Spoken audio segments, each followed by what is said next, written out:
Bienvenidos a este Deep Dive.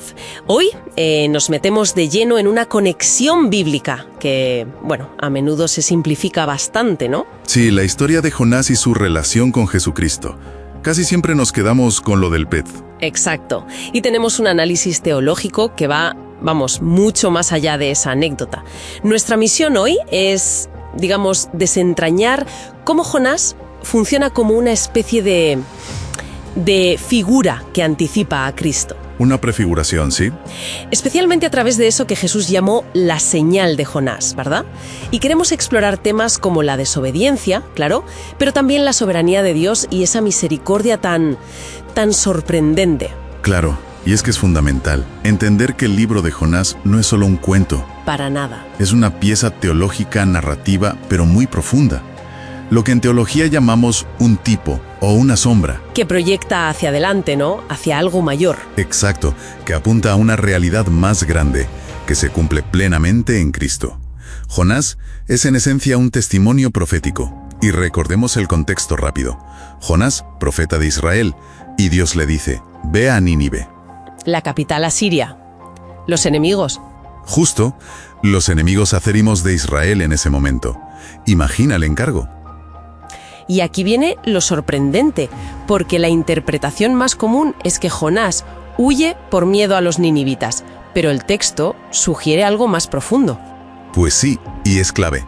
El propio Jonás lo confiesa después, ¿eh? No huyó por miedo a que le hicieran algo, huyó porque conocía a Dios. Sabía que Dios es misericordioso, clemente. Ajá. Y sabía que si Nínive, esos paganos enemigos, se arrepentían, Dios en su inmensa misericordia los perdonaría. O sea, tenía miedo de la gracia de Dios hacia los enemigos. Exacto. Era un temor a la gracia, un nacionalismo que chocaba de frente con la compasión universal de Dios. Y por eso se va a Tarsis, en dirección totalmente opuesta. Increíble. Y su desobediencia personal, además, provoca un caos colectivo, la tormenta esa tremenda. Y es curioso, ¿no? Cómo los marineros paganos de la nave parecen más piadosos, muestran más temor de Dios que el propio profeta en ese momento. Totalmente. Ahí se ve el contraste. Y el pez, claro que es consecuencia, pero más que un simple castigo, es una intervención divina.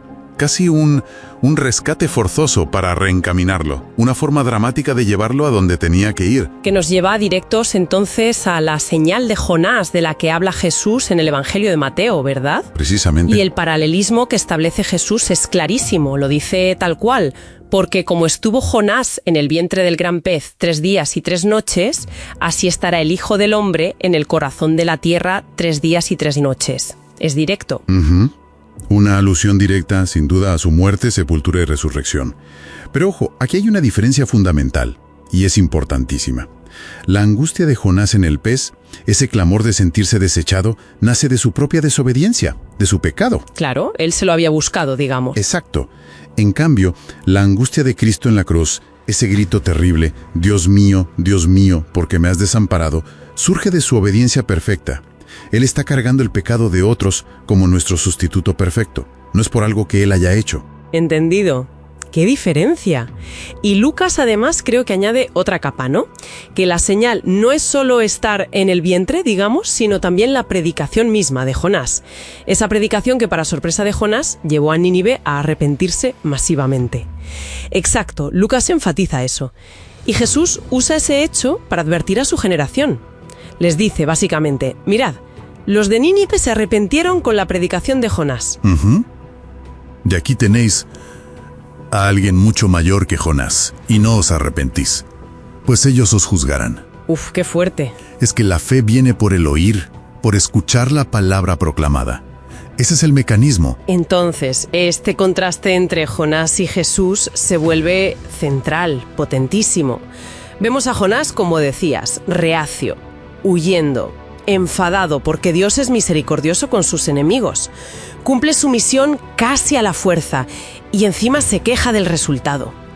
Sí, es un cuadro complejo. Y por otro lado, tenemos a Jesús, completamente dispuesto, obediente hasta la muerte y muriendo precisamente por sus enemigos. por nosotros, los pecadores. Exacto. Abrazó su misión redentora con un propósito firme. Isaías 53 dice que vería el fruto de la aflicción de su alma y quedaría satisfecho.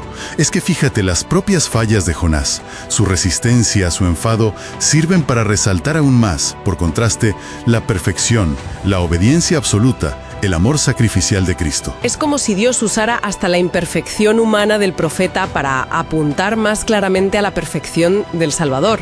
Precisamente, para mostrar la grandeza de su plan redentor a pesar de los instrumentos humanos. Vale, y si miramos ahora el libro de Jonás en su conjunto, a través de esta lente de Cristo, ¿cuál dirías que es el mensaje medular, lo que realmente quiere transmitirnos? Pues sin duda alguna, es la universalidad de la gracia de Dios. Es un mensaje que rompe todas las barreras nacionalistas y étnicas de la época. Y de hoy. La oferta de misericordia de Dios no se limita a Israel, ni mucho menos. Se extiende a todas las naciones. Y Nínive, la capital del imperio hostil, es el gran símbolo de esto. Y la respuesta de Nínive, que es asombrosa. Espectacular, un arrepentimiento total, que abarca desde el rey hasta el último ciudadano, incluso mencionan a los animales. Y la respuesta de Dios, inmediato. Incondicional ante el arrepentimiento. Ahí tienes el corazón del Evangelio encapsulado. La puerta del arrepentimiento y la fe está abierta de par en par, para todos, sin distinción. En resumen, entonces, para que nos quede claro, la historia de Jonás es mucho, mucho más que la anécdota del pez. Es una señal profética profunda. Apunta a la muerte, a la resurrección y a la misión global de Jesucristo, a esa oferta universal de salvación. Totalmente. Y ese contraste tan marcado, ¿no?, entre el mensajero imperfecto, quejoso, casi diríamos chapucero a veces como Jonás. Sí, un poco sí.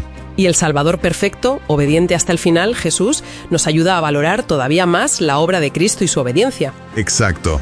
Y quizás para terminar, podríamos dejar una reflexión en el aire.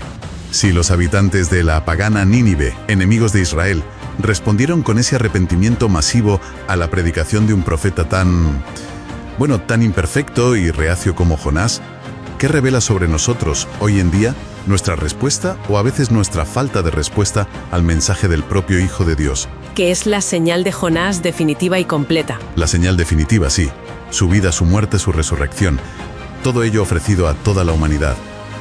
¿Cómo resuena hoy esa llamada al arrepentimiento y a la fe? Especialmente si la comparamos con la respuesta de Nínive, como hizo el propio Jesús. Da que pensar, ¿verdad? Desde luego que sí. Una pregunta que resuena fuerte.